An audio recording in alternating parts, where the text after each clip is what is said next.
Hey, good morning, afternoon, and evening to everyone, and welcome to INE's webinar for L3VPN, Inter-AS L3VPN, basically option A, B, and C. For some of you who do not know me, my name is Rohit Pardasani, and I am a full-time instructor with INE. I have about 20 years of experience training and consulting 5 CCIEs, CCIE and route switch, security, voice collaboration, and service provider.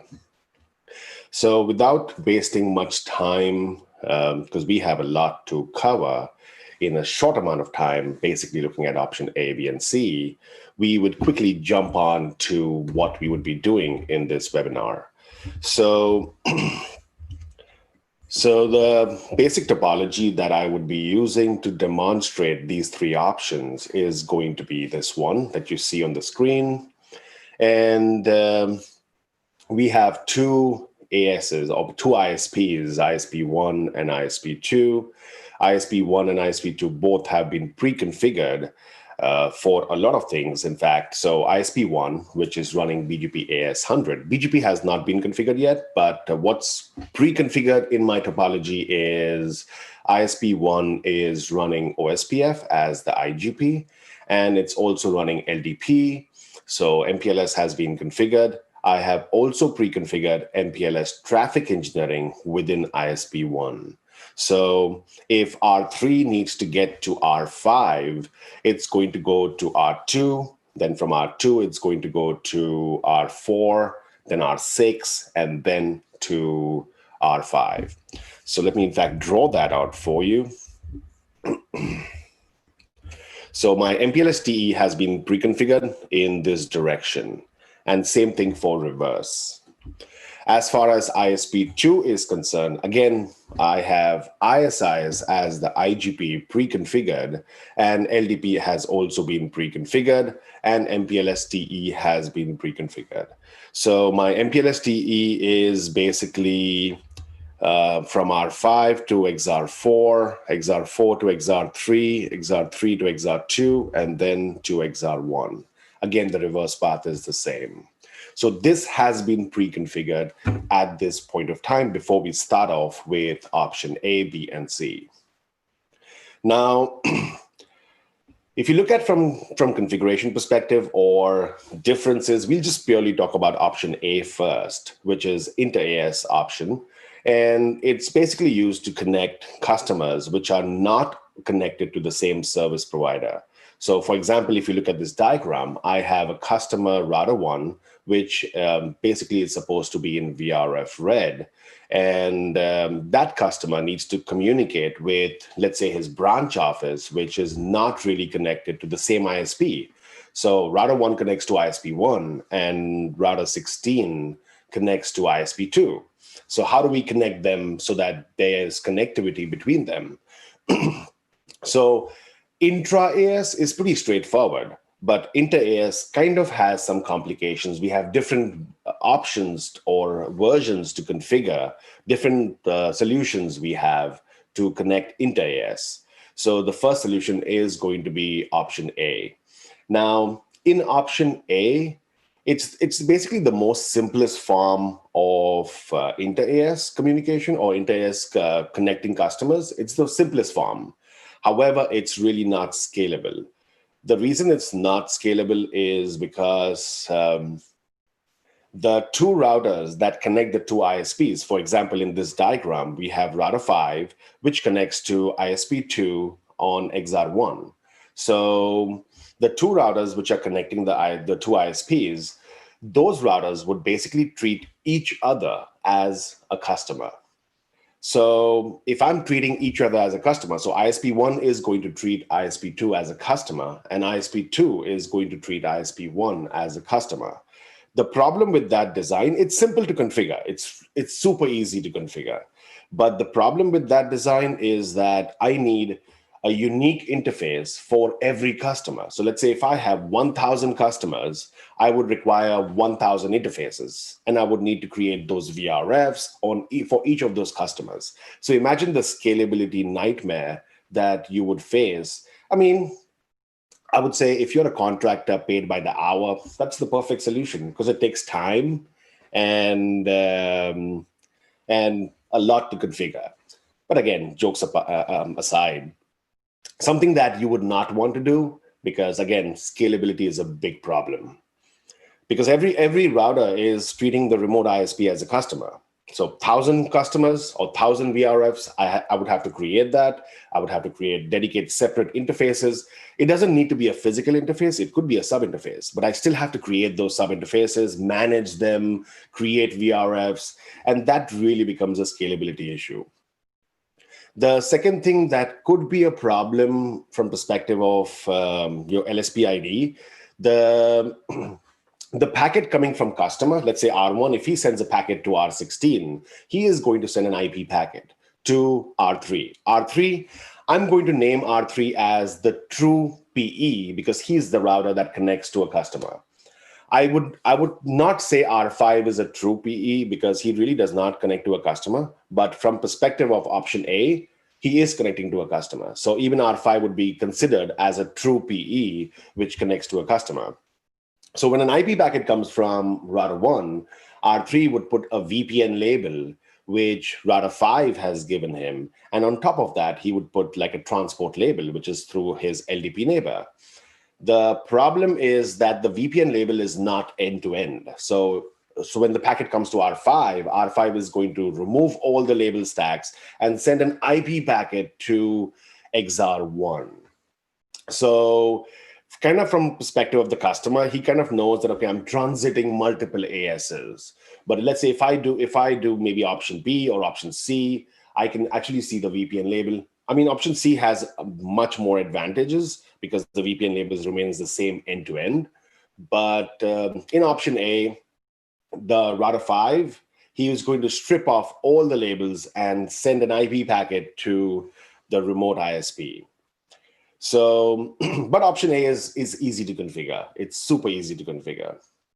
So what we are going to do is we will first configure option A. We'll get that to work. And once that works, we will then shift to option B and then move on to option C. We look at the advantages of option B and option C also. So like I said earlier, that option A or inter-AS, in fact, specifically option A, is not different from intra-AS L3VPN. Configuration really remains pretty much similar. Now, whenever you are configuring L3VPN, there are 6 things that you need to keep in mind. So don't memorize commands. Remember the 6 steps that you need to configure L3VPN. Step number 1 is going to be creating a unique routing table for the customer. So basically creating the VRF. So that's step number 1, because I really need to create a unique routing table for the customer because they could be overlapping IPs between multiple customers, because an ISP would not just have one customer.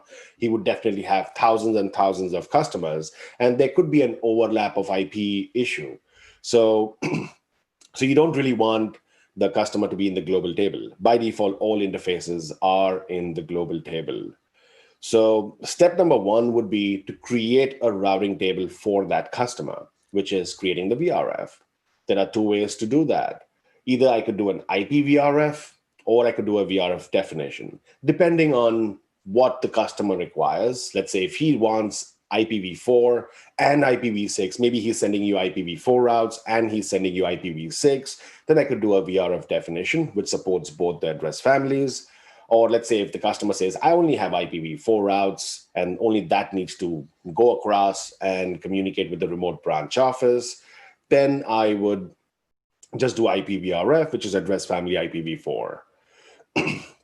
So that's step number 1, creating the routing table for that customer on your true PE.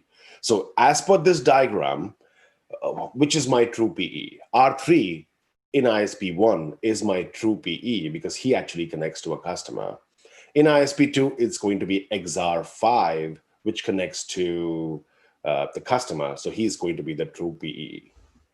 So that's my step number one, where I create the routing table. So every time you do a step, those 6 steps, always verify each and every step. So that's what we are going to be doing. So the first thing that I would do is go to my true PE R3. And right now, if I do a show IP interface brief, I have my IP addressing done. That's the interface that connects to the customer. Right now, it is in the global table. So if I do a show IP route connected, you would see that the interface facing the customer is in the global table right now. So what I need to do in step number 1 is first create a unique routing table for him. We don't want him in the global table. So we have to first create the routing table. So that's going to be done by going to config T, IP VRF. So if I want just address family IPv4, I could just say IPVRF and give a name, maybe a unique name. Let's say we name it as red. So I could do it like this, or I could do VRF definition and say red. Again, VRF definition, it's kind of the same thing like IPVRF. The only difference is that it supports address family IPv6 also. So really up to you. So you don't, even if you do VRF definition, you don't need to activate your address family IPv6 if you don't want that. But if you do want IPv6, then you have to activate address family. So all I'm going to do here is under my VRF definition, define a route distinguisher. So with option A, the route distinguisher and the route targets, they are not globally significant. They are only significant within the ISP. Because again, from perspective of R3, if you look at the diagram, from perspective of R3, he is going to form a VPN v4 neighborship with R5, which is in the same ISP. So my route distinguishers, my route targets, my import export basically it's not globally significant. It is only significant within the ISP. I don't care what ISP2 uses. So I don't really care about that. But with option C, it becomes globally significant. So both the ISPs, they need to talk to each other and say, okay, what's the route targets we are going to be using? But with option A, it's not globally significant. It's only significant within the ISP. So I would define a route distinguisher, which is, again, unique for that VRF, and it's an extended community. So let's just give anything, let's say 1:16. So router 1, which is my customer, and router 16, which is my customer. You could just use anything. So that's my step number 1. I obviously have to activate address family. Because I have done VRF definition, I have to activate address family. If I do not do that, then it's going to shout back at me when I actually go to my interface and move the customer-facing interface from the global routing table to the VRF. It's going to shout back at me saying, hey, address family has not been activated. So you have to activate address family. We just need IPv4, so I'm just going to activate IPv4. So address family IPv4, unicast, and that's about it. So that's my step number 1. Creating the routing table. Let's verify if the routing table has been created, which can be done with show IP route VRF star. So, or you can do a show IP route VRF red. But if you just do star, it's going to show you the global routing table first. And if you scroll down, you would now see the routing table of red. So what I've actually done is I have created the routing table at this point of time. So step 1 is done. So step number 2 is going to be to move the customer-facing interface from the global routing table to the routing table of red. That's going to be my step number 2. Because we don't want the customer-facing interface in the global routing table. We don't want to do a routing lookup in the global table. We want to do a routing lookup in VRF red. So for doing that, we would go to my interface, which is the customer-facing interface, and I would put this interface in VRF red. That's going to be done by going to the interface and saying VRF forwarding red. So again, the command is different if you use VRF definition versus IPVRF. So if you were doing VRF definition, which we have done, we would say VRF forwarding and red. if you had done IPVRF read, then you would say IPVRF forwarding read. So once I do this, on iOS XZ, it's a bit different from XR routers. So with iOS XZ, which is R3 is an iOS XZ, it automatically removes the IPv4 address when you put the interface in the routing table of read. So the minute I gave the command VRF forwarding read, it removes the IPv4 address. As far as XR is concerned, when I go and say VRF forwarding read or VRF read under the interface, and I try and do a commit, it will fail. Because in XR routers, it does not remove the IPv4 address automatically. So you have to have the correct order of operation, which means you would have to first do a no IPv4 address manually, then do VRF forwarding read, and then again reattach the IPv4 address. So it's just different way the routers behave, but pretty much the same concept. So I will just go and re-add the IPv4 address. So step number 2 is done. So if I go and verify this now, show IP route VRF read, you would see that my customer facing interface is no more in the global table. If I do a show IP route connected, you would not see that interface in the global table anymore, because now I have moved that customer facing interface from the global table to the routing table of read. That's my step number 2. Step number 3 is learning routes from the customer, which basically means PECE routing protocol.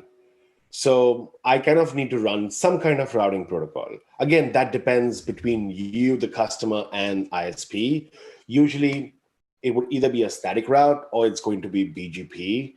I believe that, I don't think that ISP would run some kind of IGP with you. So it's either going to be a static route or BGP. But yes, from a lab environment perspective, you could run DRIP, you could run EIGRP, you could run OSPF, you could run ISIs. That really depends on you. But from a production perspective, it's either going to be static route or BGP. What we would do is we will use BGP as the PECE routing protocol. So let's just go to router 1, the customer. And on the customer, I would use BGP AS1. And I believe ISP is running BGP AS100. So on my customer, we would just run a PECE routing protocol, which is going to be BGP, router BGP1. And let's do neighbor, which is 10.1.3.3, which is ISP, remote AS100. And let's advertise my routes. Maybe I can just do a redistribute connected just to advertise all my routes to the ISP. That's all I need. I don't need update source loopback 0. I don't need eBGP multi-hop because I'm using the directly connected interface for my BGP connection. So that's all I need on router 1. Let's go to R3 now and run the PECE routing protocol. So that's going to be by going to R3, router BGP 100. I have not pre-configured BGP at all. So if I do a show run section router BGP, you would see that I have really not configured BGP at all. We would be doing this in this webinar. So router BGP, and because my customer is now not in the global table, you do not give the neighbor statement here. This is for global BGP neighborship. Because my customer now is in the routing table of read, I would go and say address family IPv4 VRF read. And here is where I would give my neighbor, which is 10.1.3.1, remote AS1. At this point of time, my neighborship with the customer should come up and I should receive some BGP routes from that neighbor. If I do a show IP BGP, you would not see anything because this is for global BGP. My customer is not in the global table. So that's going to be show BGP, VPN, V4, unicast, all. And I should see customer routes. So The command is still show BGP VPN v4, even though I'm not running a VPN v4 neighborship with the customer. My neighborship is under the VRF red, which you can see here under my BGP configuration that I made a neighborship with router 1 under VRF red. But the command for show, the show command is different. You still have to do a show BGP VPN v4 unicast all or unicast red. So that shows you the routes that you've learned from that customer. So step number 3 is done. I have learned customer routes. What's step number 4? Step number 4 is establishing VPN v4 neighborship with the remote PE. The reason we are establishing a VPN v4 neighborship is because these customer routes, they need to be sent across to the remote PE. So to exchange routes in the global table, I don't need a VPN v4 neighborship. I just need an IPv4, normal IPv4 neighborship. But to exchange routes which are not in the global table, but maybe in a VRF, to exchange those routes, I need to establish a special neighborship with the remote PE, which is going to be a VPN v4 neighborship, which is used to exchange VPN labels also. So in option A, who is going to be my remote PE? In option A, like I said earlier, that the route distinguishers, route targets, they are not globally significant. It is only significant within the ISP because I am forming the true PE is forming neighborship with the true PE in the same AS. So R3 would establish a VPN v4 neighborship with R5. Why R5? Because R5 connects to ISP2 and R5 would treat ISP2 as a customer. So R3 would establish a VPN v4 neighborship with R5. Now, before I do step number 4, let's do step 1, 2, and 3 on R5 also. Exactly the same thing. So do exactly the same thing what you did on R3, do the same thing on R5. But the only difference is that I don't really have a customer, but R5 is going to treat XR1, which is ISP2, as a customer.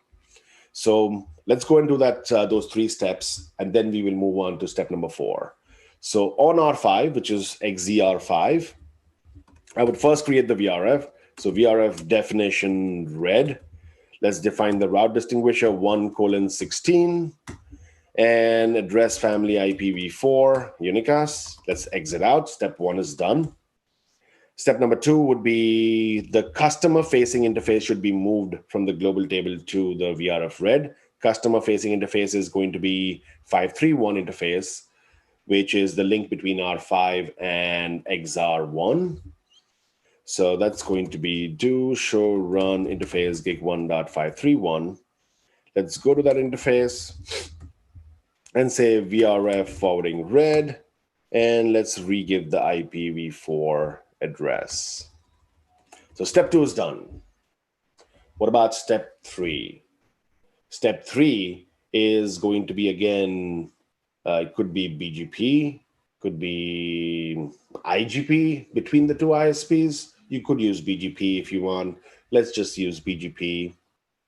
So I'm going to say router BGP 100 and address family IPv4 VRF red, and neighbor is going to be 100.5.31.31, which is XR1 ISP2.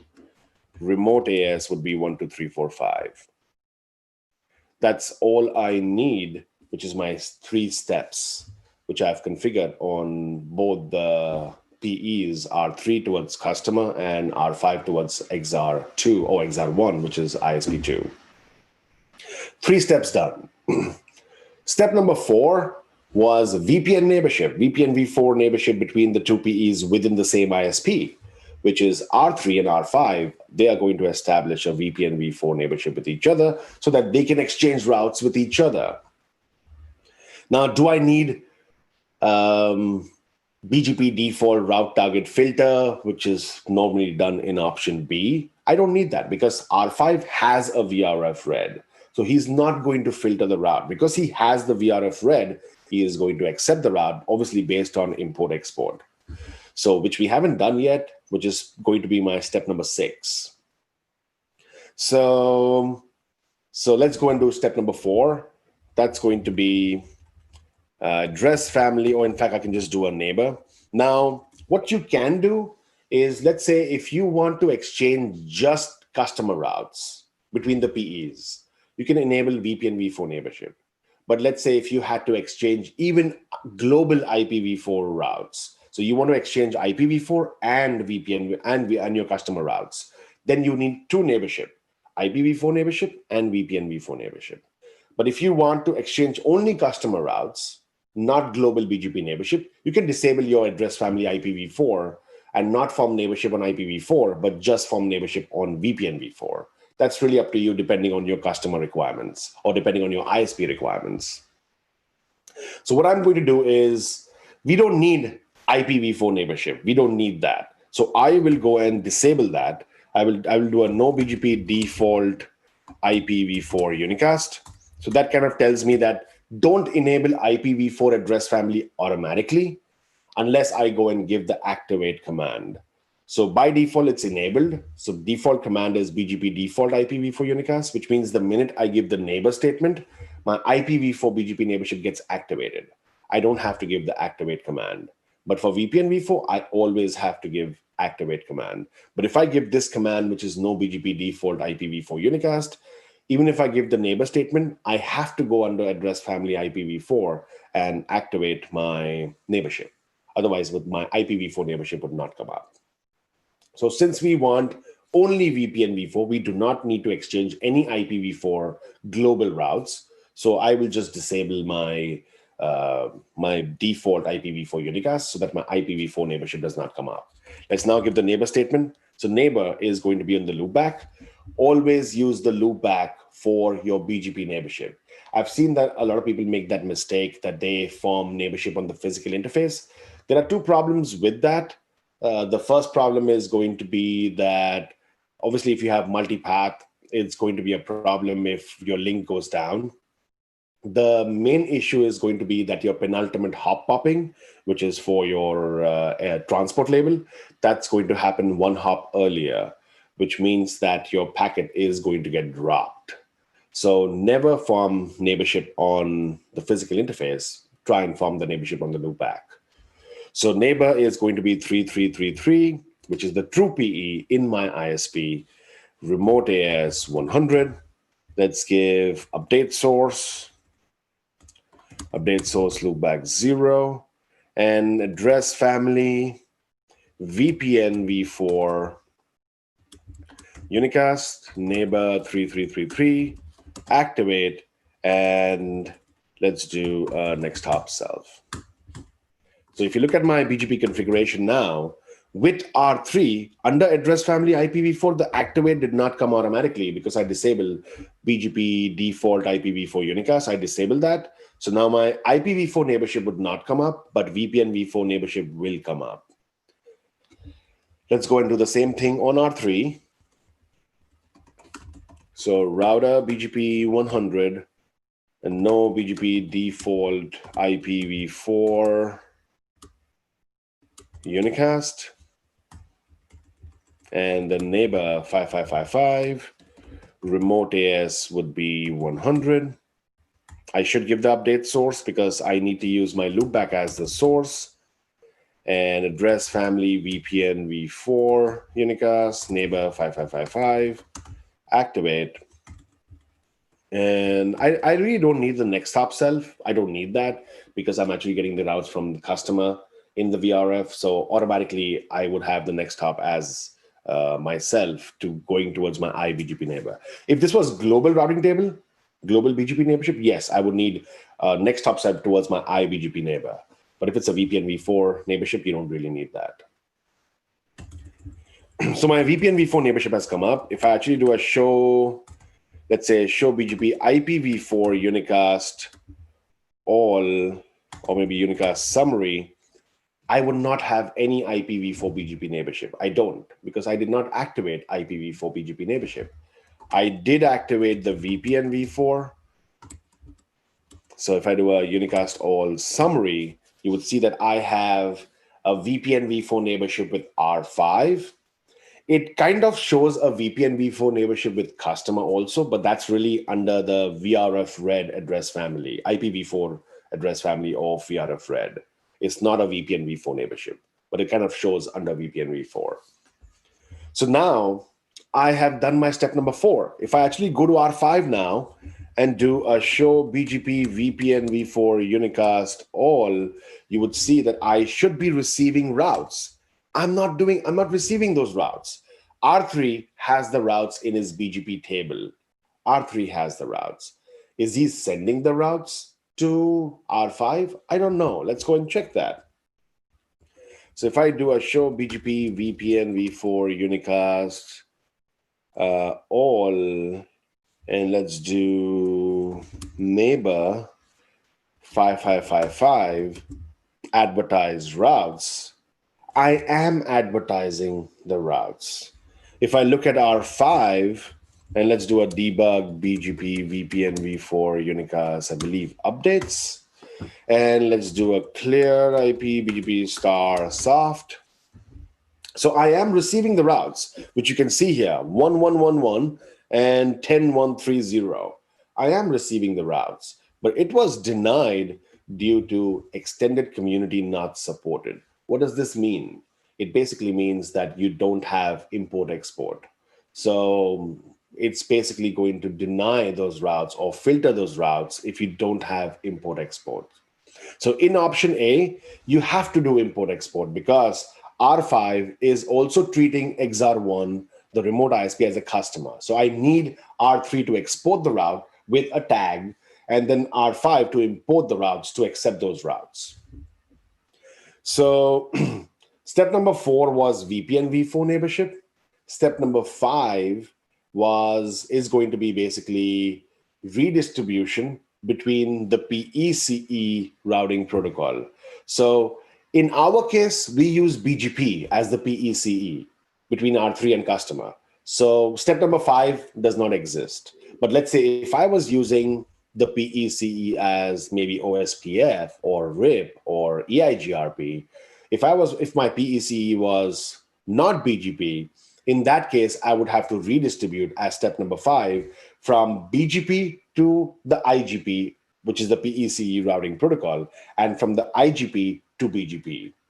That would be my step number 5.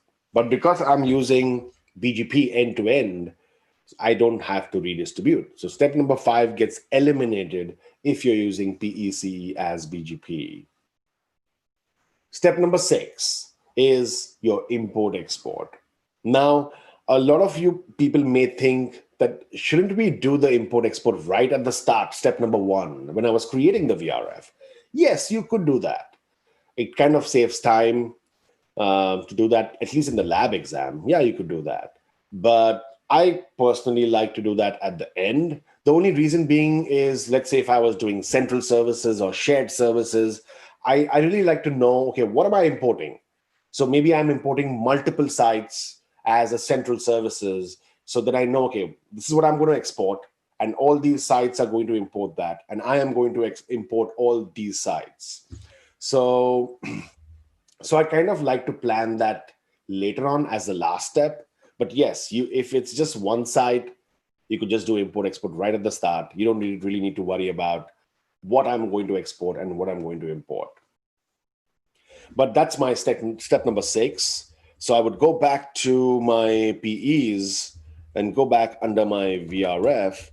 Let's go to VRF definition red under my address family IPv4 unicast and say route targets both import-export 1:16.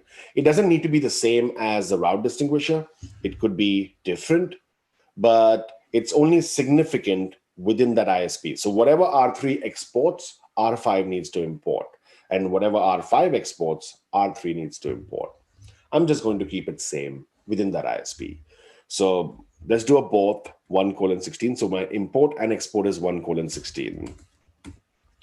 Let's go to R5 and do the same thing. So VRF definition red and address family IPv4 unicast and route target both 1:16. So once I do this, now if you look at my debug, I accepted those routes in the routing table of red, which means if I do a show BGP VPN v4 unicast all now, I should see those customer routes, R1's routes, which comes to R3. R3 sends that to R5, and R5 accepts those routes.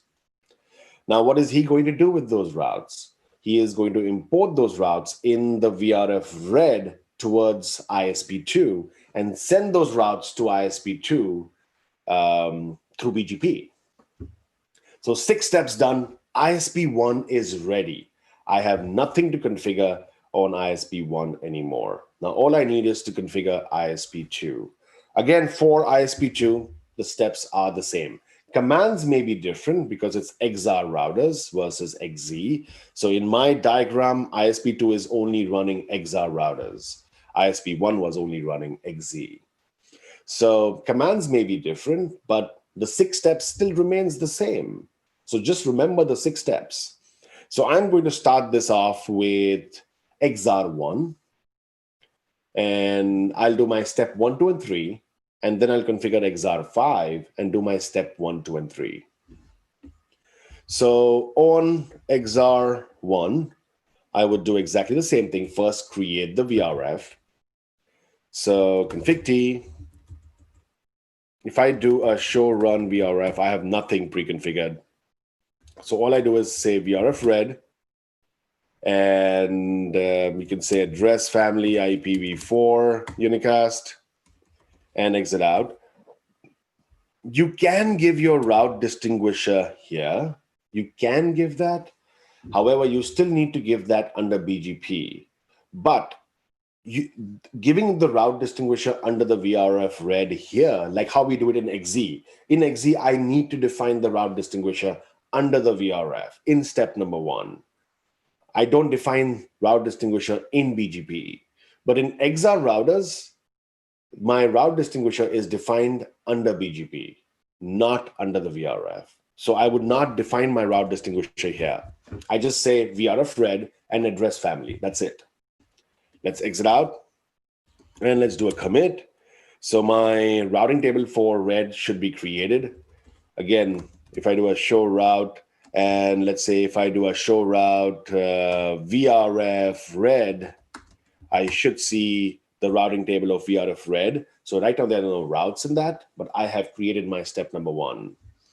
Step number 2 was to move the customer facing interface from the global table to VRF red. Now, who is the customer for XR1? ISP1. XR1 is treating ISP1 as a customer. So if I have 1 customer, I need 1 link between ISP1 and ISP2.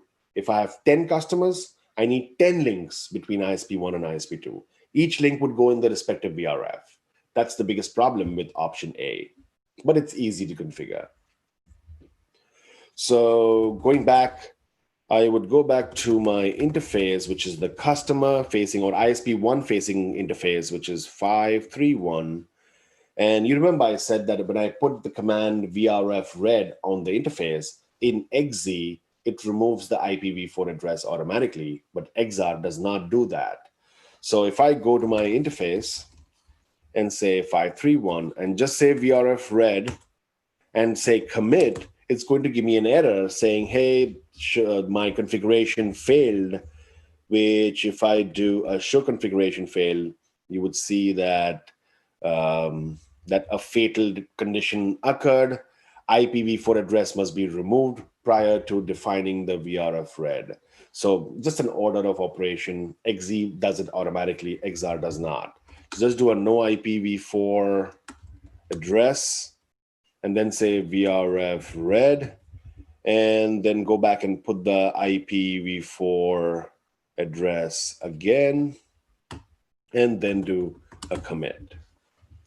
So step number 2 is done. What was step number 3? PECE routing protocol. Now, what's the PECE routing protocol between ISP1 and ISP2? I'm using BGP.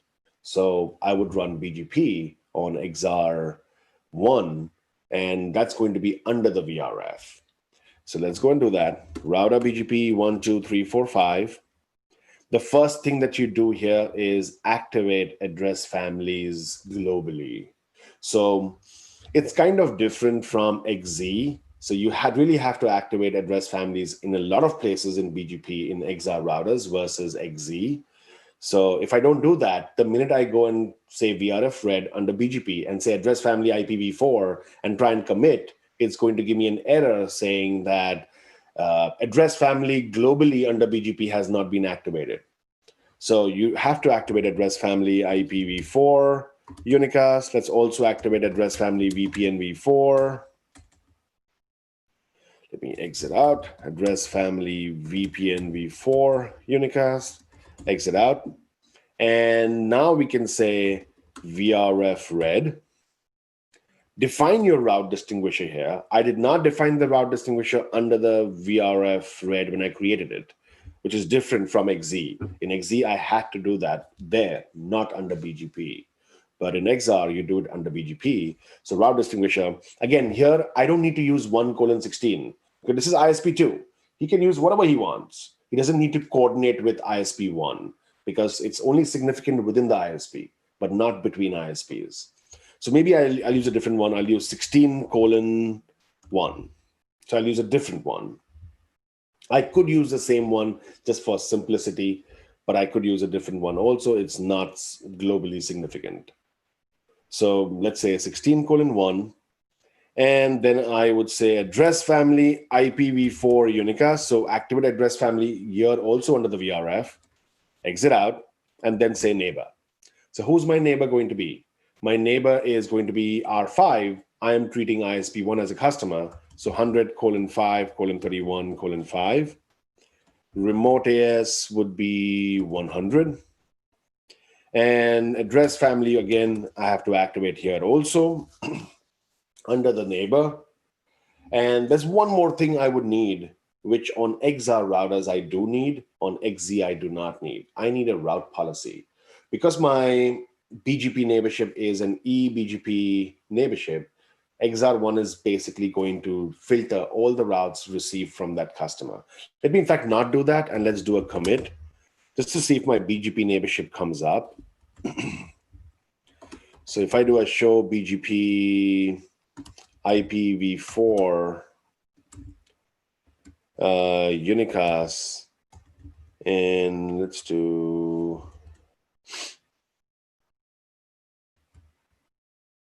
all, and maybe we can do,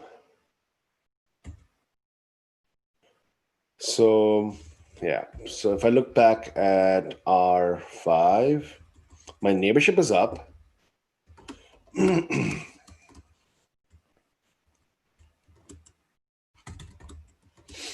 My neighborship is up with ISP2. And if I look at XR1 and do a show BGP VPN v4 unicast, hit enter. I don't really have any routes right now, but let's do a show BGP IPv4 unicast. And let's do a summary first.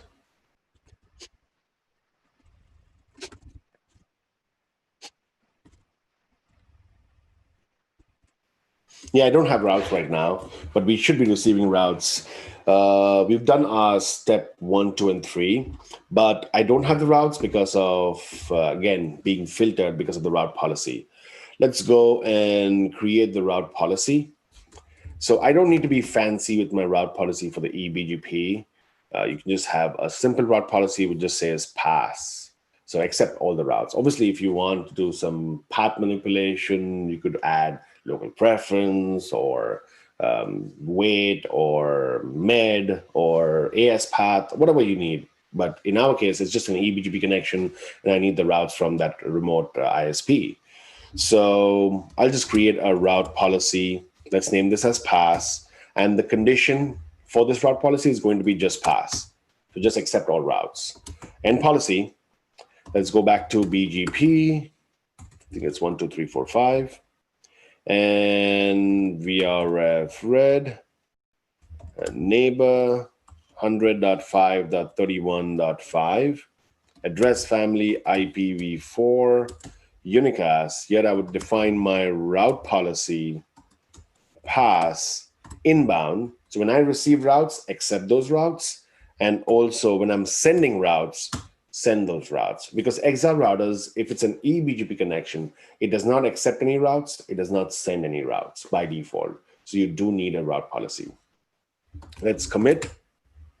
Let me show you my BGP config also. Show run router BGP. This is what I have configured at this point of time on XR1. So again, show BGP IPv4 unicast. And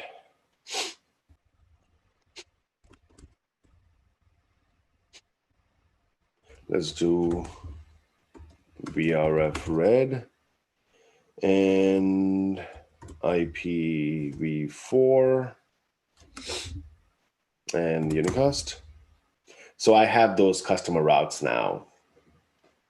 When I was doing the show BGP IPv4 unicast, it was actually checking the global routing table because my neighborship is not in the global table. It's not a global table BGP neighborship. You have to use the command show BGP VRF red IPv4 unicast. Again, this is the difference between XZ and XR. If you remember, in XR, the customer was showing up in the show BGP VPN v4 unicast command, versus in XR, it doesn't show up in VPN v4. It shows up in IPv4 VRF red. So that's just difference of operation, I guess, the way XR is built versus XZ. But I believe this makes more sense than the XZ, because XZ was showing under VPN v4, even though I didn't really have a VPN v4 neighborship with the customer. So step 3 is done.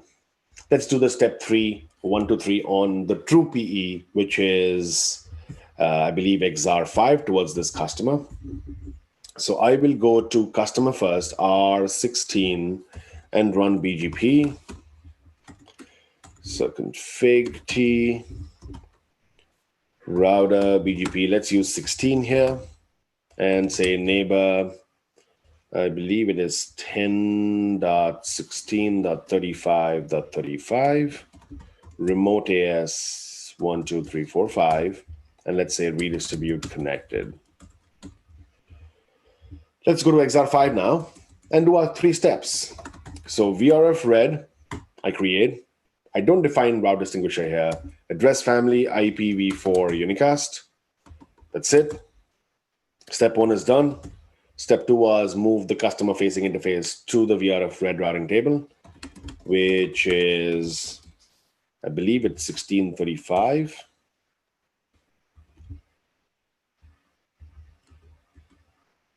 Yep. So interface gig 0000.1635 and do a no IPv4 address, VRF red, and re-put your IPv4 address. So step 2 is done. Step 3 was run PECE. So I'm going to run BGP as the PECE. So router BGP 12345. Activate your address families first globally. And also activate your VPN v4 globally.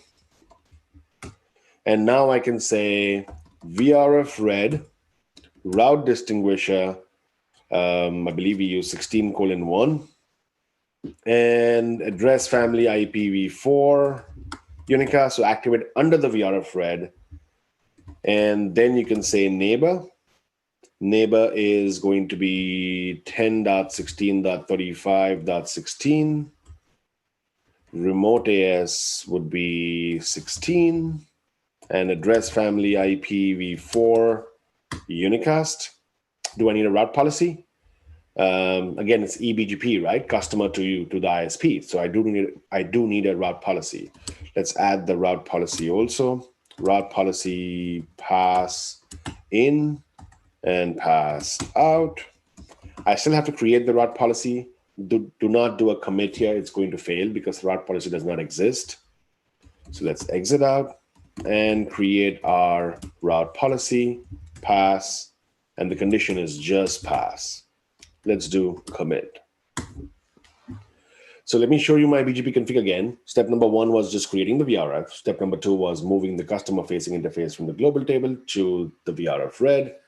And step number 3 was running BGP with the customer, which is I activated address family IPv4 and VPN-v4 globally.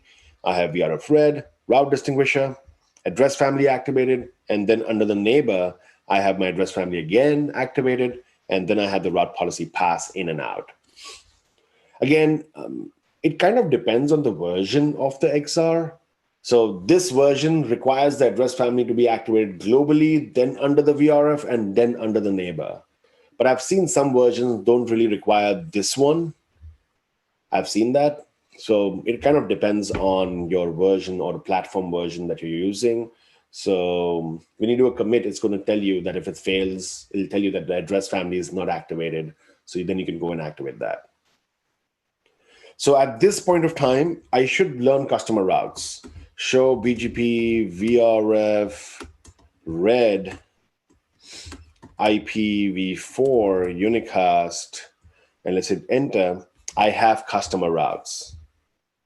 So step number 3 is done on both the PEs within ISP2. What was step number 4? VPN-v4 neighborship. So now XR1 and XR5, they would establish a VPN-v4 neighborship with each other so that they can exchange routes. So that's going to be done by going back to BGP and saying neighbor 31, 31, 31, 31, which is XR1, remote AS 1, 2, 3, 4, 5, update source, loopback 0, address family IP, in fact, it's going to be VPN v4 unicast, next hop self. I don't need next hop self, but I just have a habit of doing that. VPN v4, and I think that should be it. I don't need a route policy because it's an iBGP connection. Let's do the same thing on XR1. Router BGP 1, 2, 3, 4, 5. Neighbor would be 35, 35, 35, 35. Remote AS would be 1, 2, 3, 4, 5. Update source, loopback 0. Address family VPN v4 unicast. Next hop self, and commit. So at this point of time, XR1 and XR5 should establish a VPN v4 neighborship. If I actually check show BGP VRF red IPv4 unicast summary, this is my customer neighborship, which is R5 ISP1. And if I do a show BGP VPN v4 unicast summary, this is my VPN v4 neighborship. So you see, XR actually shows it separately, which is IPv4 separately, VRF separately neighborship, and VPN v4 separately. iOS XZ does not do that. iOS XZ will show IPv4 separately, but customer, VPN v4, customer and the VPN v4 together as VPN v4. It's just the way it is. So this makes more sense to me than the XZ. So step number 4 is done.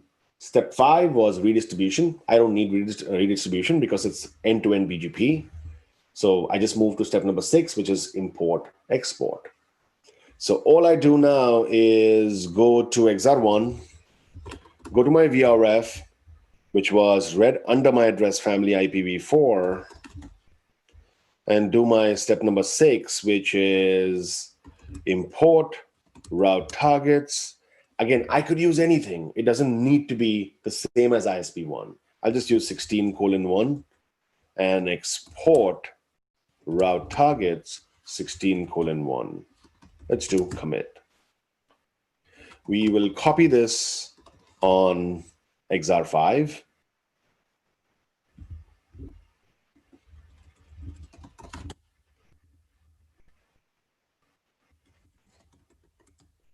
So 6 steps done. At this point of time, my customer to customer, they should be learning each other's routes. Let's go back to R1, which is the customer connecting to ISP1, and do a show BGP IPv4 unicast. I have remote customer routes. So I have the routes in my routing table. Let's see if the ping works or the trace route works. Let's do a ping first. 16, 16, 16, 16, source loopback 0. Ping works. Let's do a trace route. Do 16, 16, 16, 16, source loopback 0. Let's do numeric. So it's faster. Now what's going to happen here? How is the packet going to be transmitted? So R1 is doing a trace route to R16. What's going to happen is R1, there's no MPLS running between R1 and R3. So R1 is going to send an IP packet. Because on R3, the interface facing R1 is not in the global table, it's in the VRF red, R3 will do a routing lookup in VRF red. Does he have the routes? Yes, learn through R5. And R5 must have given him a VPN label that if you want to reach this customer of mine, put this VPN label. So R3 will encapsulate with the VPN label. Now he has to forward the packet to R5, but R5 is not directly connected. So he has to use IGP to reach R5. And my IGP path has MPLS or LDP enabled, which means a transport label has to be put on top of the VPN label. So that's going to come through LDP. And because of my MPLS traffic engineering, my packet would go from R3 to R2. So R3 is going to put the VPN label, which R5 gives, and he would put the LDP label, which R2 has given. And R2 would receive a transport labeled packet. He would swap the label with the label that R4 has given. R4 would swap the label with the label that R6 has given. R6 would do a penultimate hopping. So remove the topmost layer, remove the transport layer, and send the VPN labeled packet to R5. R5 will then remove the VPN labeled packet and send an IP packet to XR1. XR1 will then re-encapsulate with the VPN label that XR5 has given through BGP. And on top of that, he would put the transport label, which XR2 has given. And again, XR2 gets that. He swaps the label with the transport label, which XR3 has given. XR3 would swap the transport label with the label which XR4 has given. XR4 would do a penultimate hop popping, remove the transport label, send a VPN label packet to XR5. XR5 removes that and sends an IP packet to customer. This is what we should see in our trace route. Let's go and check. So what do we see? IP packet went to R3. R3 encapsulates with a VPN label of 5010. I specifically gave a unique label range to every router. So R5 is 5,000 series. R2 is 2,000 series. Then XR2 is 32,000 series. XR3 is 33,000 series. I just gave a unique label in the backend before I started my config, which is my pre-config. The only reason I gave that because labels are locally significant. So I could see the same label everywhere. Just to make it more easy to read, I just gave a unique label. So if I look at this now, IP packet came to R3. R3 encapsulates with a VPN label 5010. Is this a VPN label or a transport label? How do we verify that? If I do a show MPLS forwarding table, do I see, let me go to R3 and show MPLS forwarding table. Do I see 5001 or 5010 anywhere? I don't really see that. I don't see 5010 anywhere on R3. Let's see, local label, out label. Yeah, I don't really see 5010 anywhere. The reason I don't see that because that's not advertised through LDP. It was the VPN label was advertised through my VPN v4 neighborship, which was through BGP. So if I do a show BGP IP v4 unicast all unicast maybe labels, you would see that, in fact, it should be VPN v4, show BGP VPN v4 unicast all labels. You would see that R5 is advertising a VPN label for this route 16.16.16.16, that if you want to get to this customer of mine, you should put the out label, the VPN label as 5010. That's my VPN label, which if I look at my trace route, I am seeing that here, that R3 encapsulates with a VPN label. On top of that is my transport label 2009, which came from R2. Why is it going to R2? Because of my MPLS traffic engineering path. So that's my transport label. R2 swaps that with the transport label of R4, and VPN label remains the same. Then R4 swaps that with the transport label which R6 has given. R6 does a penultimate hop popping, which you can see here that there is no transport label, there's only a VPN label. So VPN label packet went to R5. R5 removes the VPN label and sends an IP packet to ISP2. And now ISP2 encapsulates the IP packet with a VPN labeled packet coming from XR5 because of VPN v4 neighborship, and then a transport label through LDP. And this is of XR2 because of my MPLS traffic engineering path. XR2 swaps that transport label with XR3. XR3 swaps that with XR4. XR4 does a penultimate hop popping and sends a VPN labeled packet to XR5. XR5 removes the VPN label packet and sends an IP packet to customer. This is option A. Pretty straightforward, easy to configure, but non-scalable. Only issue is that kind of the customer knows that you're transiting multiple ASs because my VPN label does not really remain the same. Again, QoS could be a problem because because MPLS can actually carry forward your QoS also. So if the customer is setting some QoS parameters, that's going to be broken because R5 is removing everything and then sending IP packet. So that could be a nightmare. So nobody really uses option A. So option B is much easier. So with option B, it kind of becomes more scalable. I don't have to do all these things. Yes, on the true PE, which is R3 and XR5, there I would do exactly the 6 steps. So nothing changes on R3 and XR5. If I'm doing option B, nothing changes there. What changes is on R5 and XR1. In option A, I would consider R5 also as a true PE because he's treating XR1 or the ISP2 as a customer.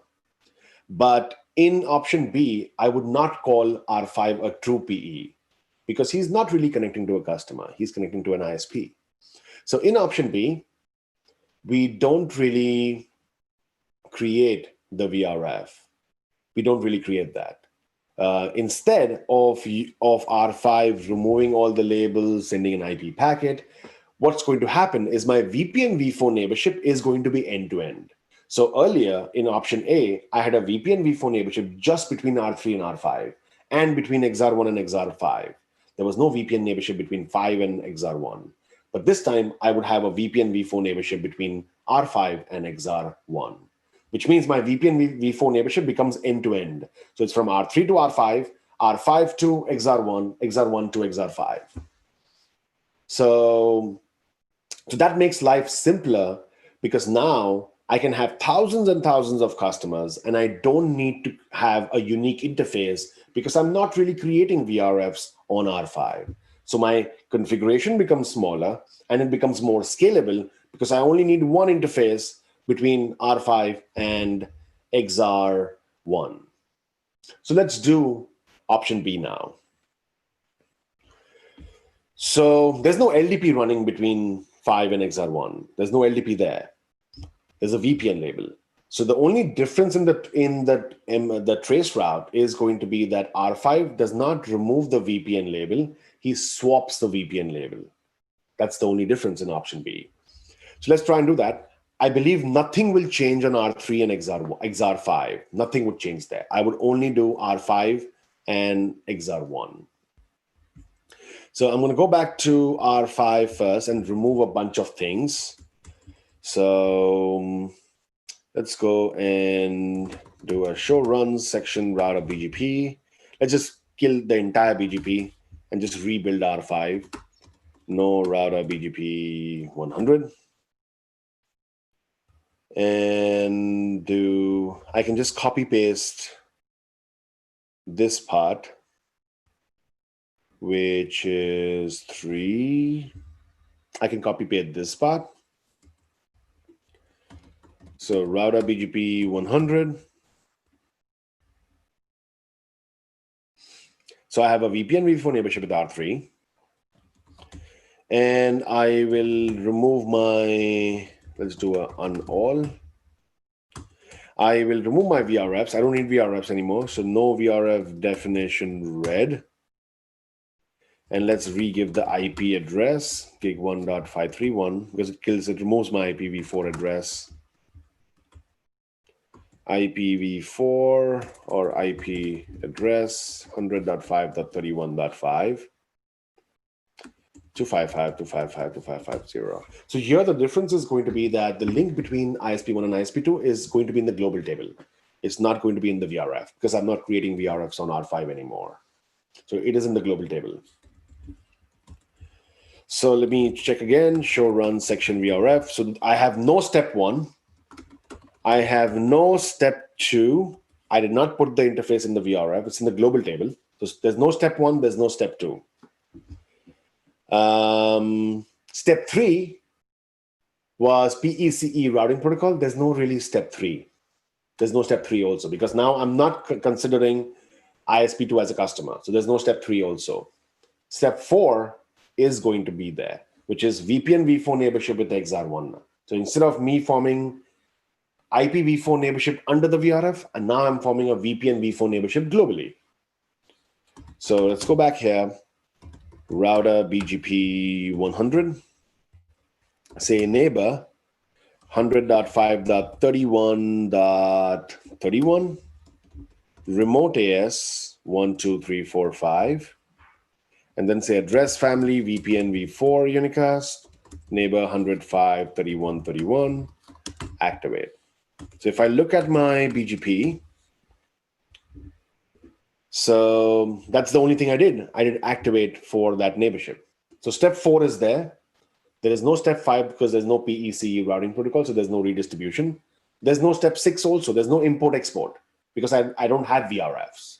So only one step is what you have to do is step number 4, which is VPN v4 neighborship with the remote ISP. So let's save this.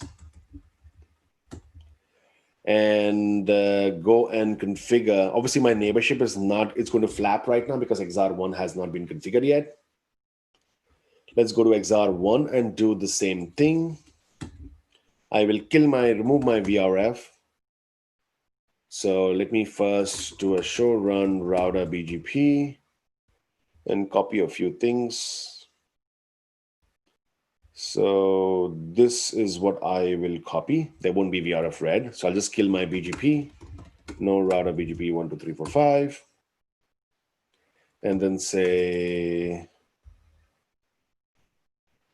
router BGP 12345. So that part remains the same. Bgp Neighborship with XR5. I would now form neighbor 105.31.5. Remote AS would be 100. And address family would be VPN v4 unicast. And I do need a route policy because eBGP. So route policy, pass in, pass out. Let's do commit. Let's also remove the VRF. So no VRF red. And let's do a show run interface 531.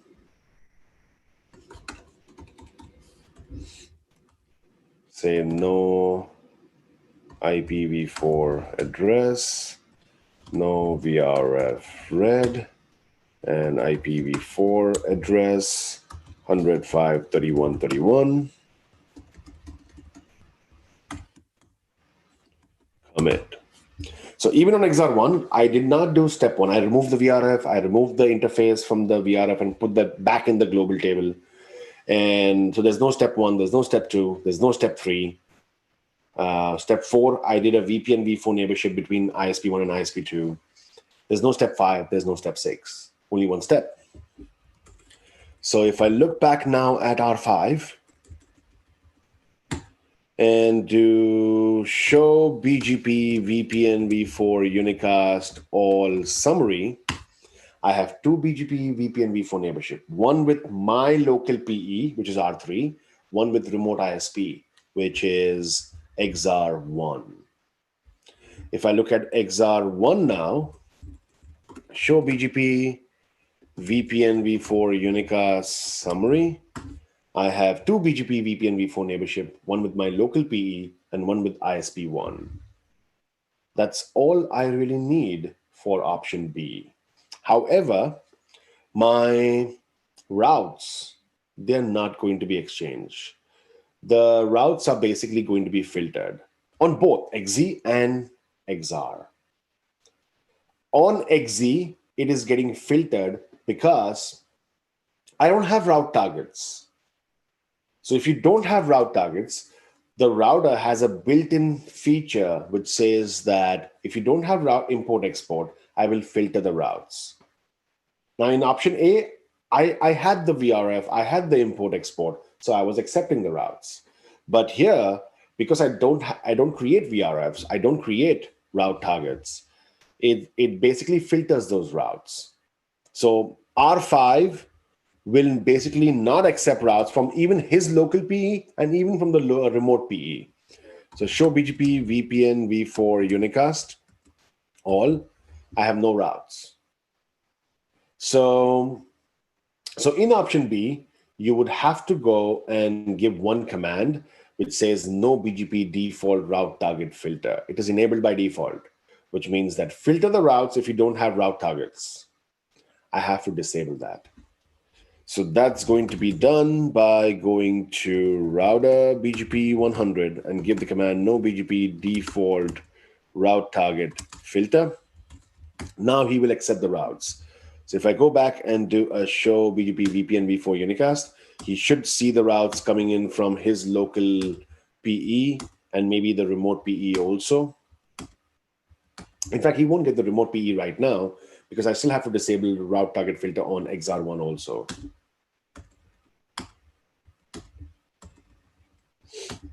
Let's just do a clear IP BGP star soft. Now I have my local customer's routes, which he's accepting, even though he has no route targets because of no BGP default route target filter. On XR1, I have to do the same thing. I have to give exactly the same command, which is I have to disable route target filter. However, the command is a bit different. It's not no BGP default route target filter, but the concept is the same. So on XR1, go to router BGP, I believe it's 12345. And here I would go to address family VPN v4 globally and say retain route target all and commit. So it means the same thing, no BGP default route target filter. So now if I do a show BGP VPN v4 unicast and hit enter, I have my customers' routes and I have remote customers' routes also. Now, if I go back to customer, let's check their routing table, show IP BGP. So they have routes of only their own routes. They don't really have routes of the remote ISP. They don't have that route. Let's see why, what the problem could be. Let's go to R3 first and check if he has received the route. Show BGP VPN v4 unicast all. So R3 is not receiving the routes from R5. Let's check if R5 has the routes. Show BGP VPN v4 unicast all. So R5 has the routes. Now think about it. What could be the problem? You remember I told you that in option A, the route targets was not globally significant. It was only significant within the ISP. But in option B, I have ISP2 exporting. Now, who are the true PEs? There's no import export on XR1 and R5. It's only R3 and XR5. XR5 is exporting 16:1. R3 is exporting 1:16, which means now I need to know what the ISP2 is exporting so that I can import that. So my route targets now become significant globally across the ISPs in option B. So I would need to go and do that import. So VRF definition red, address family IPv4 unicast, and I would say route target import 16:1. And on XR5, do show run VRF. I would go and say import 1:16 commit. Now, if I look at R3, he should be getting the routes. He should have the routes. He has now 16:16, so which means my customer should have the routes of the remote customer. Even R16 should have the routes of the remote customer, which they do, which means my ping should work. Let's try. Let's try the ping to 16:16:16:16, source loopback 0. Now, the major difference here is going to be IP packet comes from customer to R3. R3 encapsulates with a VPN label. Who's his neighbor VPN label? R5. So R3 encapsulates with a VPN label which R5 has given. And on top of that, he puts the transport label which R2 has given and forwards the packet to R2. R2 swaps the transport label with the label which R4 has given. R4 swaps the label with the label which R6 has given. R6 does a penultimate hop popping, removes the transport label, sends a VPN label packet to R5. So till here it's the same. But instead of in option A, R5 removes the VPN label and sends an IP packet, R5 this time is going to swap the VPN label with the VPN label which XR1 has given, because they are VPN v4 neighbors. So R5 swaps the VPN label with the VPN label which XR1 has given. XR1 swaps the VPN label with the VPN label which XR5 has given. And on top of that, he puts the transport label which maybe XR2 has given. And the same process happens again. Let's try the ping. So ping does not work, which means there's a problem. There's somewhere there is a problem. Now, let's see what that problem could be. What we could do is, we could do a ping MPLS to see if my MPLS is broken somewhere. I believe my transport label is not broken because I have MPLS everywhere. And I remember option A was working within the ISP. So I don't believe my transport label is broken. But the main issue is going to be the XR router. So if I look at XZ, which is R5, so R5 is forming a VPN v4 neighborship with XR1, correct? So if I look at R5 on the link to XR5 or XR1, if I look at this link, you will notice one command, BGP or MPLS BGP forwarding. This is one command that I did not give. It came automatically. The minute you do a VPN v4 neighborship, it automatically gets added. So this basically tells the router that don't remove the VPN label, do a swap for the VPN label using BGP. So because there's no LDP between 5 and XR1. So I'm just telling the router that, okay, do a swap of the VPN label in option B. So this comes automatically on XR routers. But if I on XZ routers, but if I look at XR1, on XR1 show run interface gig 0000.531, it does not come on XR routers automatically. But the problem why it does not come is XR routers cannot label switch if the route is not in the routing table as a /32. Do I have routes to R5, which is my neighbor? Let's check. So how many VPN v4 neighbors XR1 has? 2. One is a local PE, one is R5. For the local PE, show route ISIs, local PE, which is 35, it's a /32. So no label switching problem for XR5. But if I look at for R5, it is directly connected. If I do a show route, for R5, I am using the directly connected interface for a VPN v4 neighborship, and that's a /24. XR routers cannot label switch if the route is not in the routing table as a /32. So that's why my packet or my label switching does not happen for the VPN v4 label.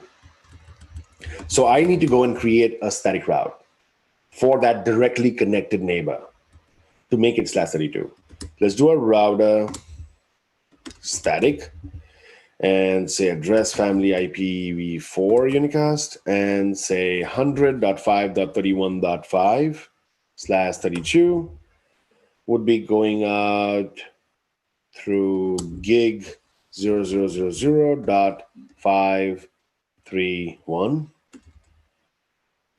and hit enter. Let's do commit. So if I do a show route now, I should see the static route in my routing table. And this is my next hop for a VPN v4, and that's a /32 in my routing table now, which means XR routers will be able to label switch now. So if I go back to R1 and try my ping now works. Let's do a trace route also. Look at the label stack. So IP packet from customer comes to R3. R3 encapsulates with a VPN label, which R5 has given, and transport label of R2. R2 swaps that with the transport label of R4. R4 swaps that with the transport label of R6. R6 does a penultimate hop popping, removes the transport label, sends a VPN label packet to R5. Now here's the change. In option A, this was an IP packet, but here the VPN label was swapped with a VPN label of XR1. And then XR1 swaps the VPN label with the VPN label of XR5 and then adds on top of that the transport label because LDP is running within the ISP. He puts XR2's transport label, XR2 swaps that, XR3 swaps that to XR4, XR4 does a penultimate hop popping, removes the transport label, and forwards a VPN label packet to customer. Or in fact, a VPN label packet to XR5, XR5 sends an IP packet to customer. This is option B. It is super scalable because I only need one link between the two ISPs. I only need one link. And that's just a VPN v4 neighborship between the two ISPs. This is option B. Option C is, again, scalable. And it has a distinct advantage because my VPN label remains same end to end. See here, my VPN label changes between the ISPs. It gets swapped. In option A, there was no VPN label at all. It was an IP packet between the two ISPs. But in option B, my VPN label is getting swapped. But with option C, my VPN label end-to-end between the two PEs, R3 and XR5, would remain the same. So it has a lot more advantages because from a QoS perspective also, and it's a bit more complex to configure, but it's still highly scalable. Now, there are different ways of actually doing option C. The major difference is going to be that between R5, between ISP1 and ISP2, which is R5 and XR1, I would not form a VPN v4 neighborship. It would be a normal global IPv4 neighborship. So option A, there was VRF under the VRF neighborship. Option B, global VPN v4 neighborship. Option C, global IPv4 neighborship between the two ISPs. So if there is IPv4 neighborship, wouldn't that cause a problem? Because my VPN label is not there between the two ISPs. So what's going to happen in option C is that I'm not running LDP between them. I would use BGP to send transport label.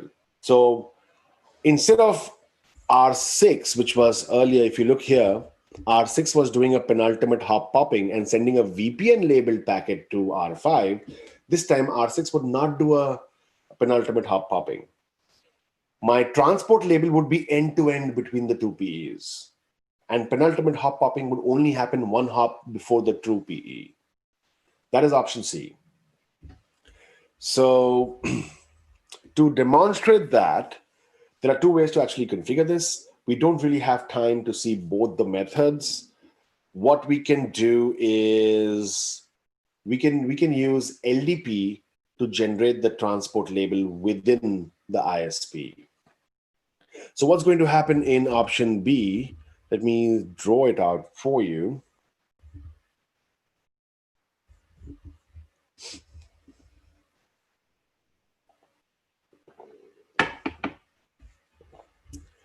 So between these two guys, it would be IPv4. So IPv4 BGP Neighborship.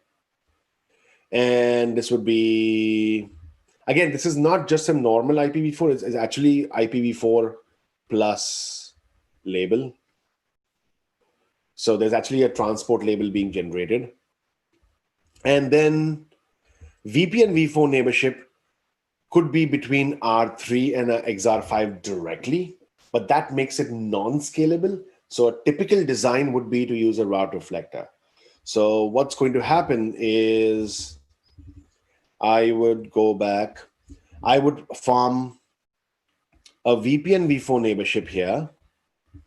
I would form a VPN v4 neighborship here. And these two guys would form a VPN v4 neighborship. That makes it highly scalable. And R4 and XR3, they would do a next hop unchanged, because normally when routes come from an eBGP, the next hop changes automatically. So if the next hop changes, XR5 would see R4 as the next hop. We don't want R4 as the next hop. We want R3 as the next hop.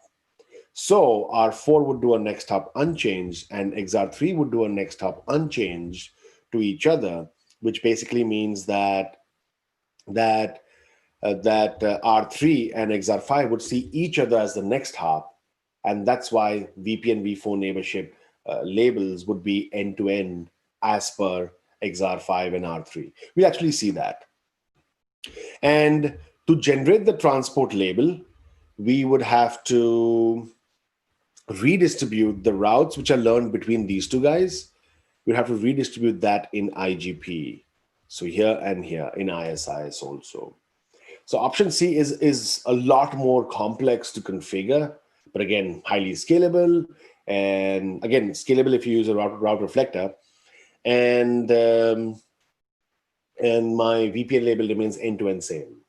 Let's quickly try and do this. We're kind of short of time, so we would quickly try and implement this. I'm going to go and remove a lot of things. So I will kill all my BGP from R5, kill all my BGP from XR. I will kill my R3 BGP and XR5's BGP. So I'll just remove BGP completely.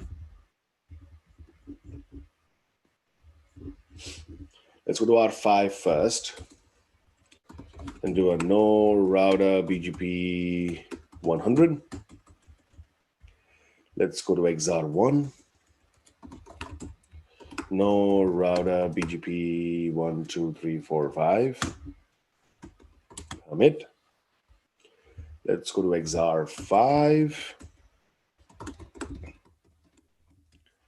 So on XR5, your step 1, 2, and 3 with the customer remains the same. So this part remains the same. So I won't remove this. The only difference, I won't have a neighborship with XR1 anymore. So what I'm going to do is I will form neighborship between XR5 and a route reflector. Let's make XR3 as a route reflector here. Let me go and quickly kill that first. No router BGP 1, 2, 3, 4, 5. Commit. Router BGP 1, 2, 3, 4, 5.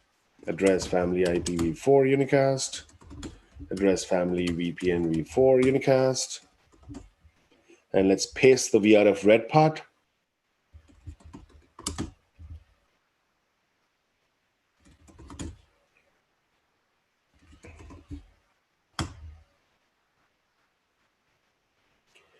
And just do neighbor 33, 33, 33, 33. Remote AS 1, 2, 3, 4, 5. Update source loopback 0. Address family IPv4. Unicast. In fact, it's going to be VPN v4. And that should be enough. Let me show you my config. So with the customer, it's the same. Step 1, 2, and 3. That's the same. For step 4, I formed a VPN v4 neighborship with a local ISP route reflector. So XR3, which is the same ISP's route reflector. So I am forming a VPN v4 neighborship with him. Okay. And same thing I would do on R3. To show run section router BGP. Let me copy this part. This part remains the same. No router BGP 100.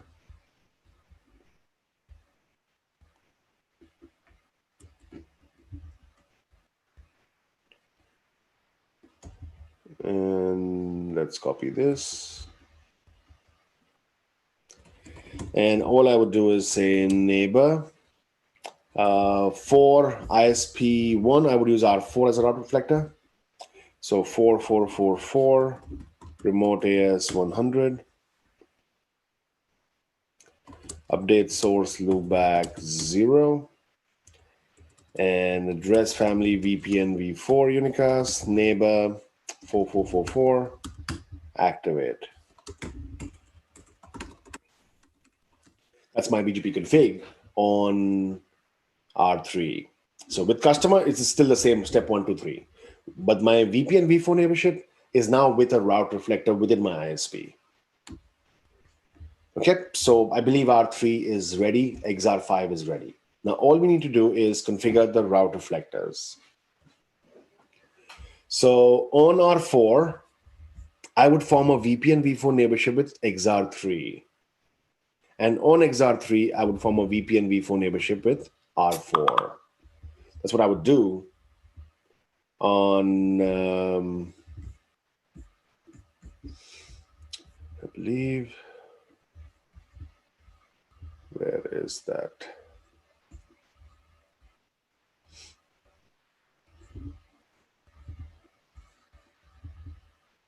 Yeah. So that's what I would do. Let's go back to R4. Router BGP 100. Neighbor. Let's do a no BGP default IPv4.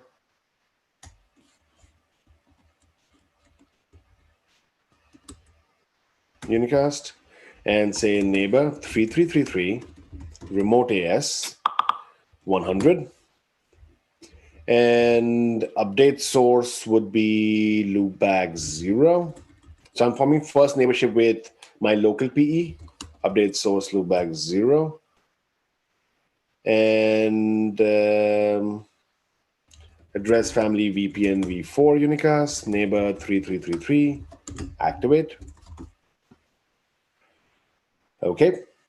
Now I don't need to do a next hop self because we don't want next hop self. And anyway, next hop self does not happen automatically when I'm giving the route to an iBGP. So towards R3, I'm not putting next hop self. I'm not doing anything. But towards eBGP, which is towards the remote route reflector, I would do a next hop unchanged. So we don't want the next hop to change because in eBGP, it changes automatically.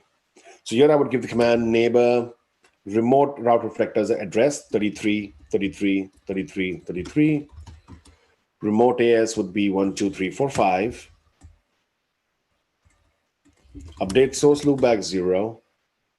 And I would have to give E multi-hop, eBGP multi-hop, because it's eBGP and they're not directly connected. They're actually going through R5, then R5 to XR1 and respectively. An address family VPN v4 unicast, neighbor 33, 33, 33, 33, activate. And I would give next hop unchanged.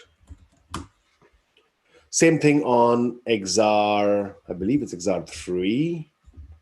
So I would do a next hop unchanged on XR3.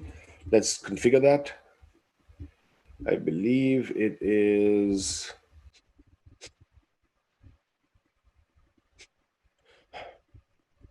here. Router PGP 12345. Address family IPv4 unicast. Address family VPN v4 unicast. And then neighbor my local PE, which is 35, 35, 35, 35. Remote AS 12345. Update source loopback 0. Address family VPN v4 unicast. And then my remote route reflector, which is going to be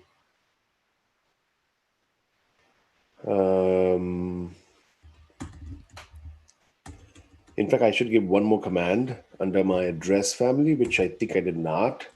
Route reflector client. Because if I don't do a route reflector client, because XR3 and R4, they are VPN v4 neighbors with the true PEs and with each other, and they don't have VRFs, and I'm not disabling the default route target filter, they will discard the routes.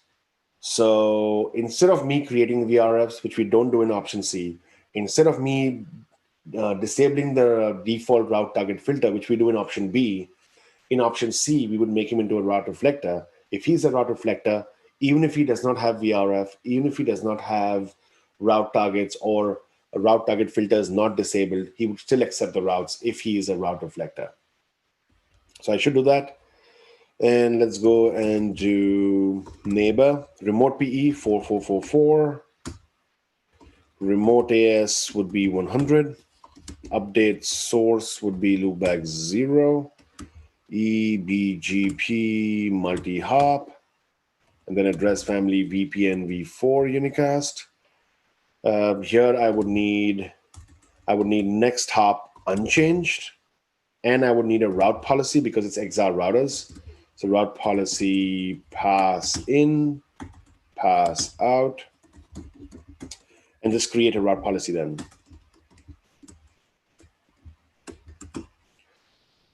This should be route policy, pass, end policy, commit. So if I look at my config, XR3, which is a route reflector, he is forming a VPN v4 neighborship with the local true PE XR5 and a VPN v4 neighborship with the remote route reflector, which is R4. And towards the remote route reflector, I'm doing a next hop unchanged.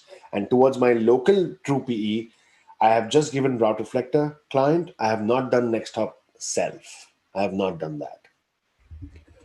Let's go to R4 and also give the route reflector command, which we forgot. Router BGP 100.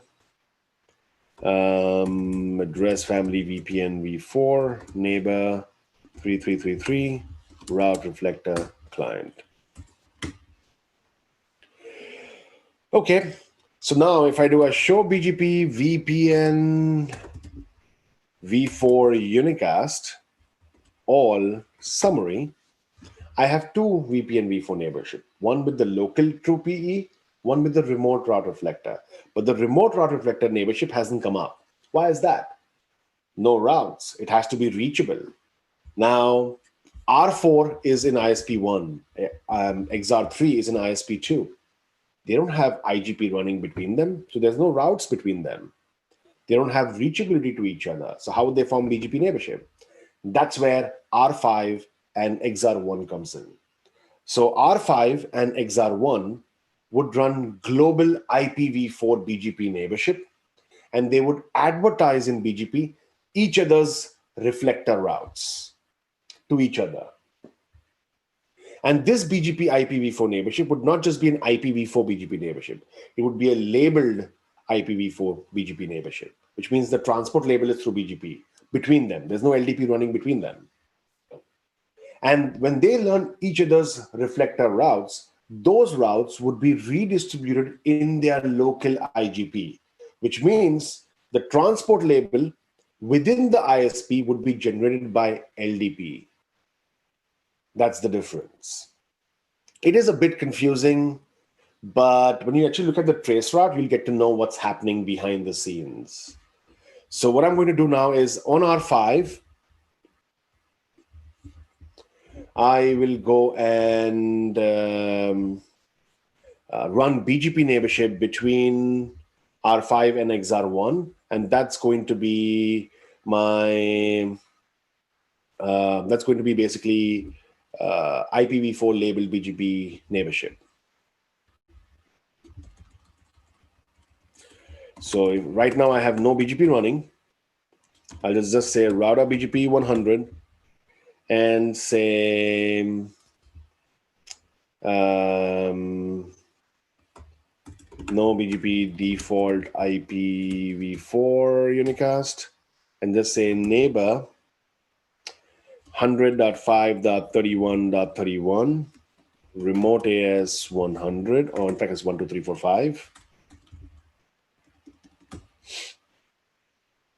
And then address family IPv4 it should be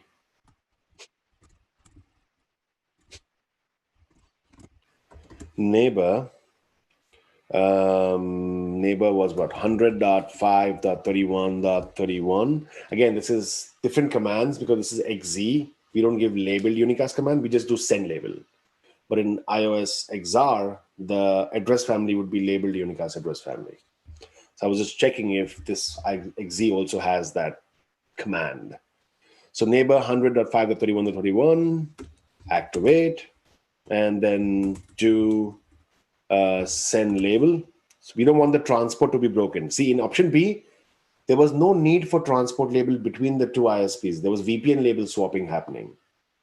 In option A, there was no need for VPN label and transport label because IP packet was being sent. But in option C, there's no VPN v4 neighborship between the two ISPs. So if there's no VPN v4, I need a transport label. I need something. There's no VRF also. So I can't send an IPv4 packet. There has to be something. So I'm generating a transport label through BGP between those two guys. So send label. And let's also advertise my route of my route reflector. So that's going to be network, address family IPv4 unicast, network. Let's advertise, was it 4.4.4.4, mask 255.255.255.255. Let's go to XR1 and do exactly the same thing.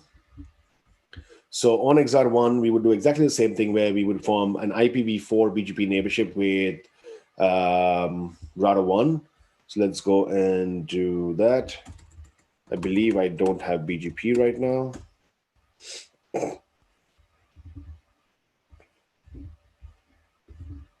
Yep. So router BGP 12345, address family IPv4 unicast. I don't need to enable VPN v4, just IPv4, but if you want to enable, you can. And I would say, I think this should be, we should advertise our network. So address family, network, my route reflector, which is 33.33.33.33/32. And the neighbor 100.5.31.5. Remote AS would be 100. And address family would be IPv4. Instead of unicast, say labeled unicast. There is no send label in XR routers. So here we give the command labeled unicast. And obviously we require route policy because eBGP. So route policy, pass in, pass out. And on XR routers, or in fact on XZ, we gave the send label command. So there's no send label command on XR. So we have to give another command for XR routers to generate a transport label through BGP. And that command is going to be allocate label all. That's going to be globally under the address family IPv4 unicast, allocate label all, and commit. So if I look at my BGP config, show run router BGP, this is what I have configured. I have advertised through BGP the local route reflector to the remote neighbor, which is the remote ISP R5. And I've said send a label, which is allocate label all. And I've said labeled unicast. So at this point of time, R5 and XR1 should be neighbors. And if I do a show BGP IPv4 unicast, I should see I have learned the remote route reflectors routes. Now, how would the local routers within the ISP know about that? R5 knows through BGP. XR1 knows through BGP.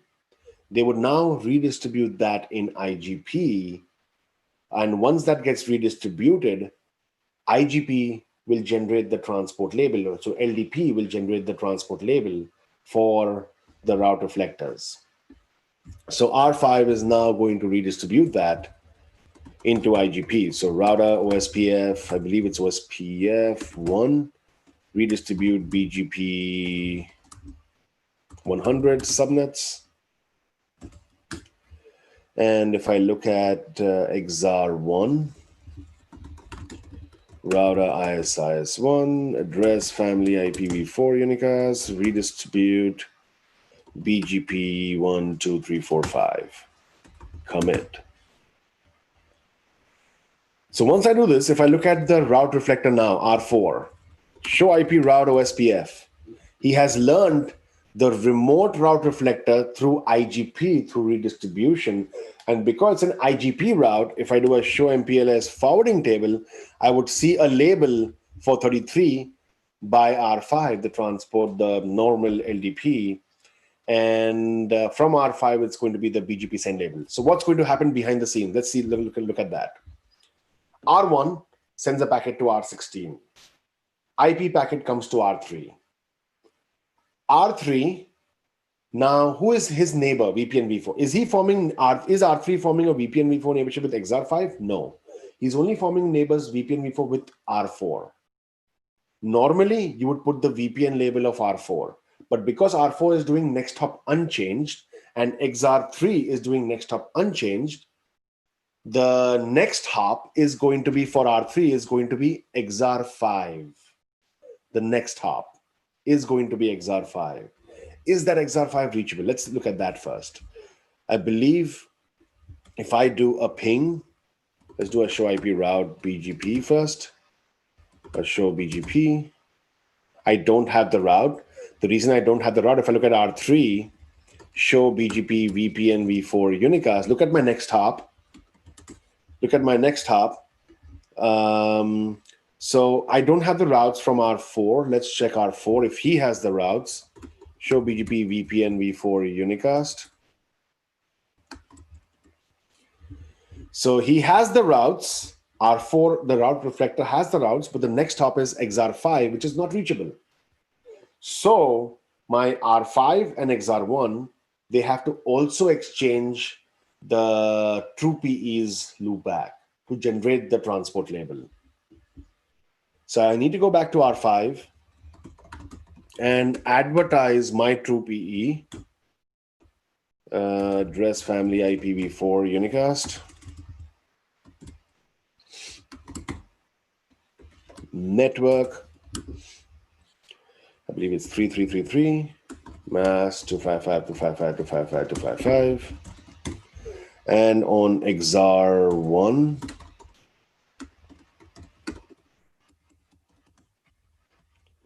I would give the same thing.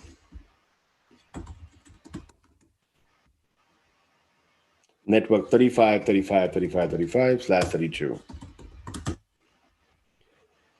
So look at R4 now. He should have the routes, and the next hop should be reachable because now both XR1 and R5, who are IPv4 labeled unicasts, they are exchanging routes with each other, which is getting redistributed. So the route is reachable. So it should become valid and best.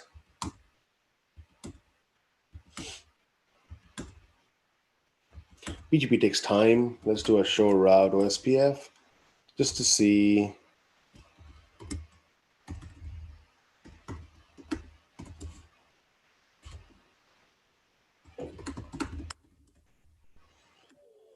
Do I have 35? So I don't see 35 yet, which I believe I did the redistribution. Show BGP IPv4 unicast. I did that. He has the routes. It just came in. It took a bit of time.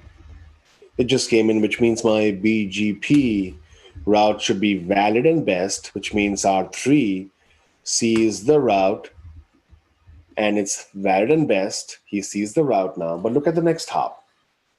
So coming back to the traffic path, IP packet comes from R1 to R3.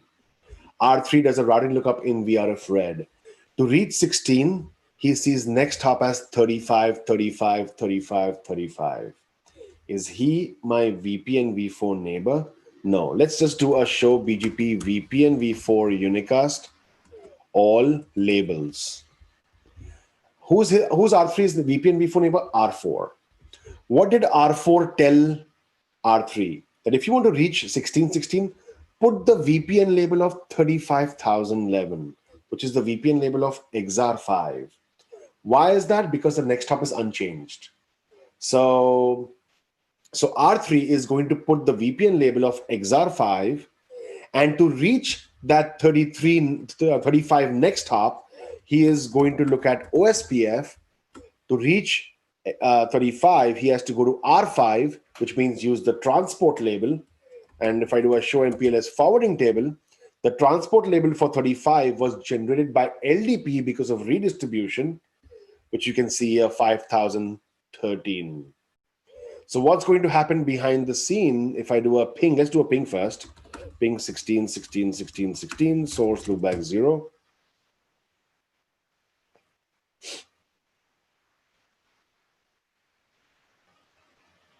So my ping is not working. Again, I think this is a bug because I know that this has happened before. And I think this is a bug because of my traffic engineering. So it should work with MPLS TE also. So if I actually look at R3 and do a show MPLS forwarding table,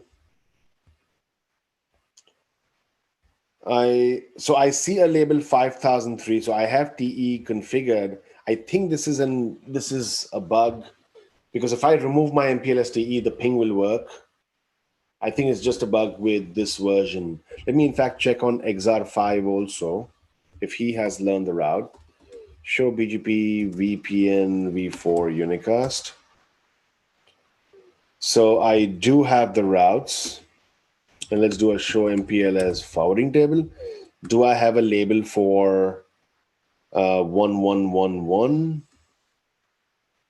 Yeah, it's unlabeled. Can you see this? It's unlabeled. This is because of XR routers. I think XR routers has an issue, or this version has an issue with MPLS TE being there for some reason. It should not show me as unlabeled. I have done the redistribution. So show IP route ISIS.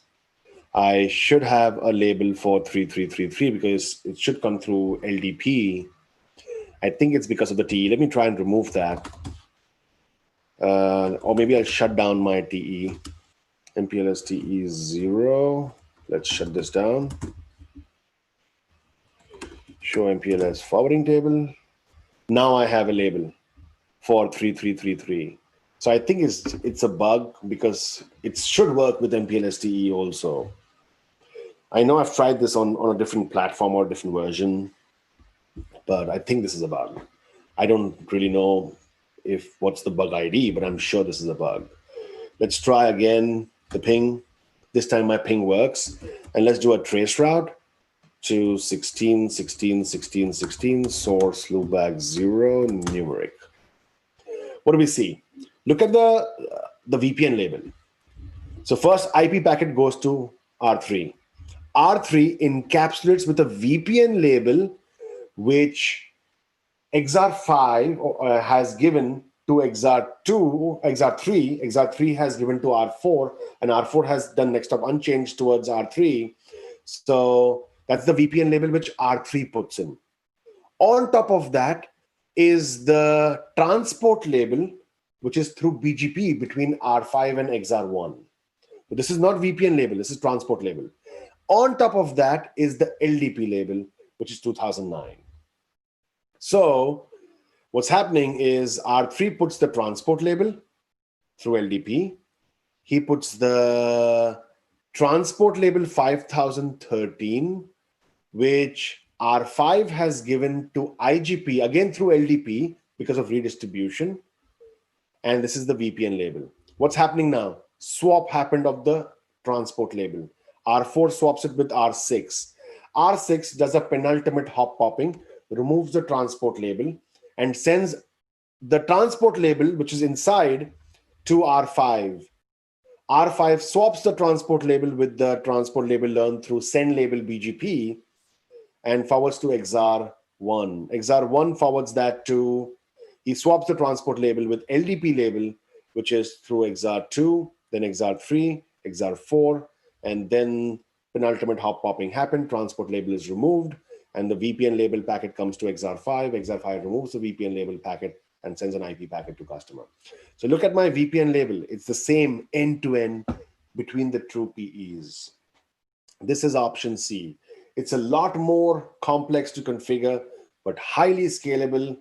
And my VPN label remains same end-to-end. Okay, so I hope you guys enjoyed this webinar. I believe I do have another webinar next month, but at this point of time, I will answer some questions. Let me have a look at the questions.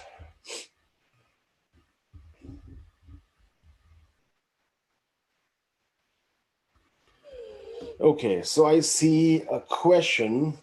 What issues will solve these diagrams actually? I don't really know what the question means, or I'm not able to understand the question, because it just says what issues will solve this diagram actually. So I don't know if you're referring to this diagram. I mean, it's just the same diagram being used for option A, B, and C. Okay, I see another question. Will the configs for this lab be available to webinar participants? If you mean my running config, I can send it to you once the webinar gets over. Just send me an email and I can send you my running config of the option C. Obviously, I don't have option B anymore. I've configured option C, so I can send you the running config of that. I see another question. What about route targets?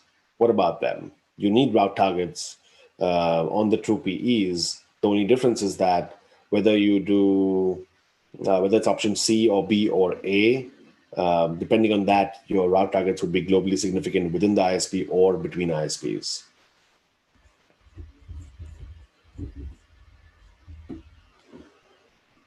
I see another question that, can you share the recording of this with me? So if you have registered for this webinar, obviously you will receive an email which gives you the link for the webinar.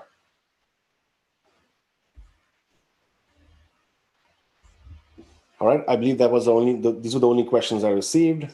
So I hope you guys enjoyed this webinar, and I will see you in my next one.